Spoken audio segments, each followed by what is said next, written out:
Greetings, ladies and gentlemen. Today I would like to provide my opinion and criticisms on the Isles Acro. The Isles Acro was always expected to be quite chunky ever since its Verma concept art. However, I feel like this model just feels a little bit off. I assume the difference in model style has been caused by Jacob, which is the Isles' very well-known model artist for all their other models, taking a step back from the team, as far as I'm aware, or as much as I can remember. Correct me if I'm wrong. And someone else is taking their place. I forgot their name, but they do have someone else doing the models at the moment, I believe. And that individual seems to have modeled Osteraptor and Baryonyx as well, if I were to guess, based off of the style. Acro's model looks great, like all the models often do in the Isle. However, there are aspects about it that seem odd, especially as an Apex. And there are some things that I would personally change. I will also share an edit I did personally, I believe, is a slight improvement. I did this edit using Krita with the liquefy tool. I feel like I would be able to do a better edit if I had a side view, but as far as I'm aware, there is no side view of this model just yet.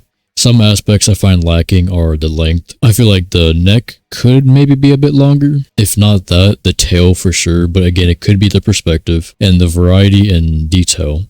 As looking at the model currently, there seems to be a lack of scale detail that is present with other models, and the wrinkles just seem very oddly placed, in my opinion.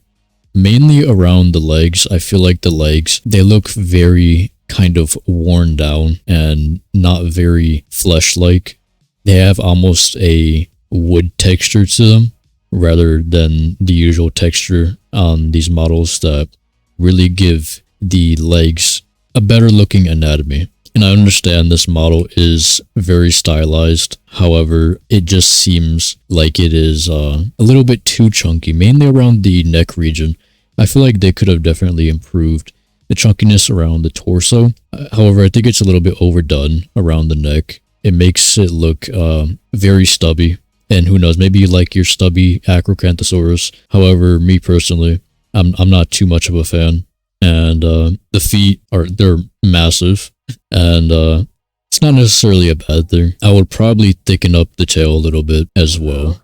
But this perspective looks a bit odd. One more thing I almost forgot to mention, but I just now noticed that despite how chunky this Acro is, the chunkiness doesn't really make much sense because looking at the head is still pretty skin wrapped, which means that you can see like the dentations in the skull as if there's not enough flesh there. And it gives off that kind of Jurassic Park vibe, but also kind of gives off a vibe of the creature is like, it's not eating enough. It's pretty much anorexic, but it doesn't add up because it's only appearing on the face when the rest of the body is really chunky. So it just makes no sense that there isn't enough chunkiness when it comes to the head, but there's plenty for the body. Here's a comparison to my edit as well. I have also noticed a bit of a lack of a high spine, which Acro is, pretty much known for. So I did raise the spine a bit more, but let me know what you think in the comments. I do really dig the head design for this Acro. I